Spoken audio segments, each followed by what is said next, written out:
दोस्तों, आज हम टेंस में लगने वाले सारे हेल्पिंग वर्ब्स के बारे में पढ़ने वाले हैं।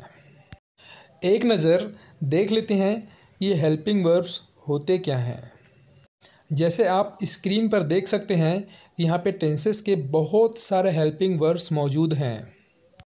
जैसे does, do, did, will, shall, is, am, are, was, were, will be, shall be, has, have, had, will have, shall have been, had been, will have been, shall have been। तो देखा दोस्तों आपने टेंसेस में कितने सारे helping verbs लगते हैं, और ये भी इंग्लिश की एक बहुत बड़ी समस्या है। इस हेल्पिंग वर्ब्स के बगैर ना ही हम इंग्लिश लिख सकते हैं, ना ही समझ सकते हैं और ना ही बोल सकते हैं।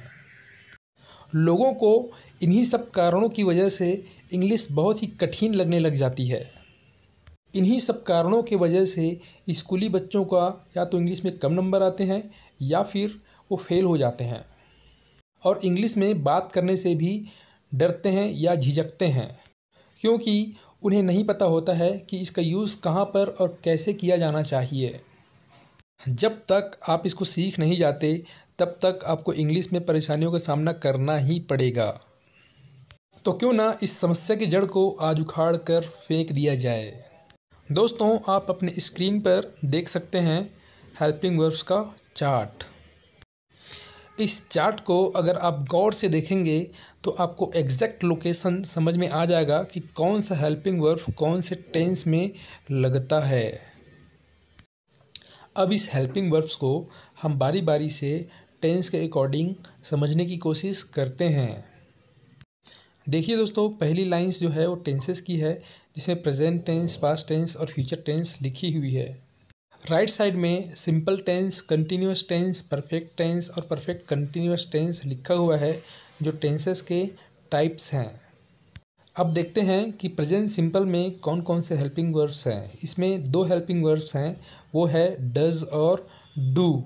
डज को सिंगुलर के साथ लगाया जाता है, जैसे ही, सी, नेम, ईट या फिर my father, my mother, my sister, इस तरह की चीज़ों के साथ हम डज का यूज़ करते हैं। और डू को प्लूरल के साथ लगाया जाता है, जैसे आई, यू, वी, दे या फिर कोई भी ग्रुप हो। और पास्ट इंडेफिनिट टेंस में एक ही हेल्पिंग वर्ब है, और वो है डीड।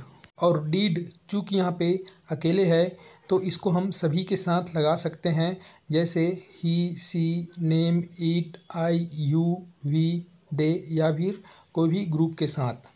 अब बात करते हैं फ्यूचर सिंपल टेंस की, और यहाँ पर दो हेल्पिंग वर्ब्स हैं। पहला है विल और दूसरा है शैल। वैसे तो विल के साथ ही, सी, नेम या इट का प्रयोग होता है, और शैल के साथ आई, यू, वी, दे और ग्रुप के साथ। लेकिन अब शैल का प्रचलन ख़त्म सा हो गया है, इसलिए हम सभी को विल के साथ लगा सकते हैं।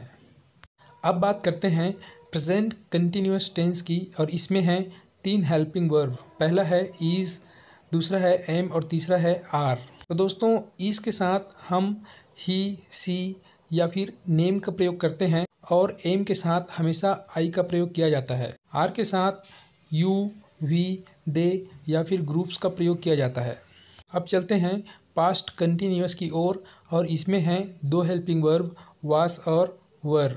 इसमें वास के साथ आई, ही, सी, नेम या फिर इट का यूज़ किया जाता है। यहीं वर के साथ हम यू, वी, दे या फिर ग्रुप का यूज़ करते हैं।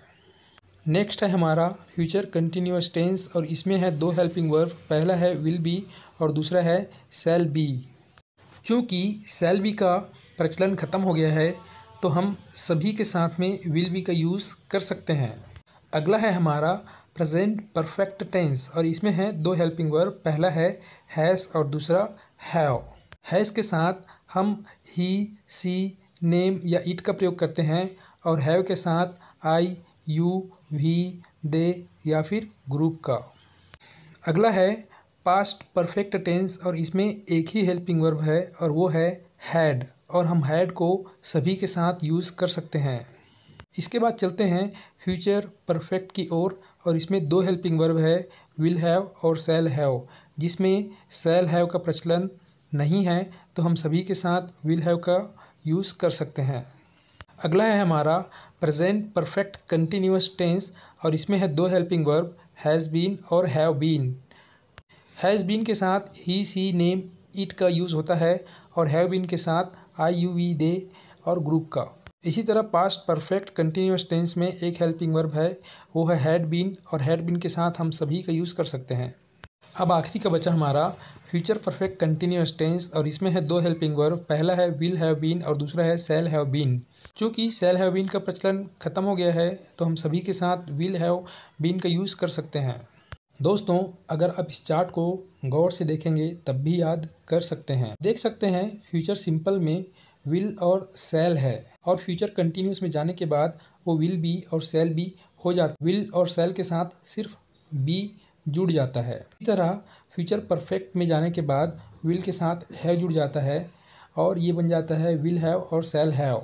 इसी तरह फ्यूचर परफेक्ट कंटिन्यूअस टेंस में विल और शैल के साथ सिर्फ हैव बीन जुड़ जाता है। दोस्तों, अब देखते हैं परफेक्ट टेंस वाली लाइन को और परफेक्ट कंटिन्यूअस वाली लाइन को। परफेक्ट वाली लाइन में सबसे पहले हेल्पिंग वर्ब है हैज़ और हैव, जो परफेक्ट कंटिन्यूअस में जाने के बाद हैज़ बीन और हैव बीन हो जाता है।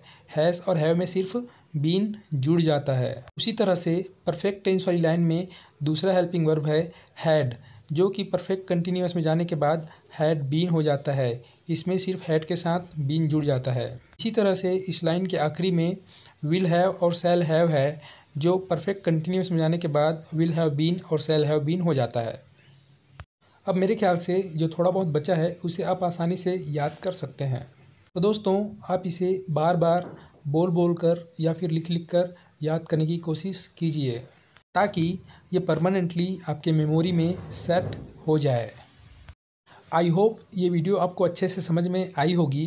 अगर आपको कोई भी डाउट हो तो आप कमेंट्स बॉक्स में जाकर अपना कमेंट कर सकते हैं। इसे और अच्छे से सीखने के लिए आप अपने परिचित भाई बहन या बंधु को सिखा दें ताकि ये आपके मेमोरी में परमानेंटली सेट हो जाए।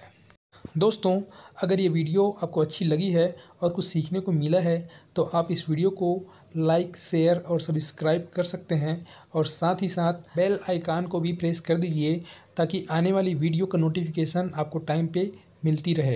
तो इस वीडियो में इतना ही, मिलते हैं नेक्स्ट वीडियो में। Thank you for watching this video. Keep learning.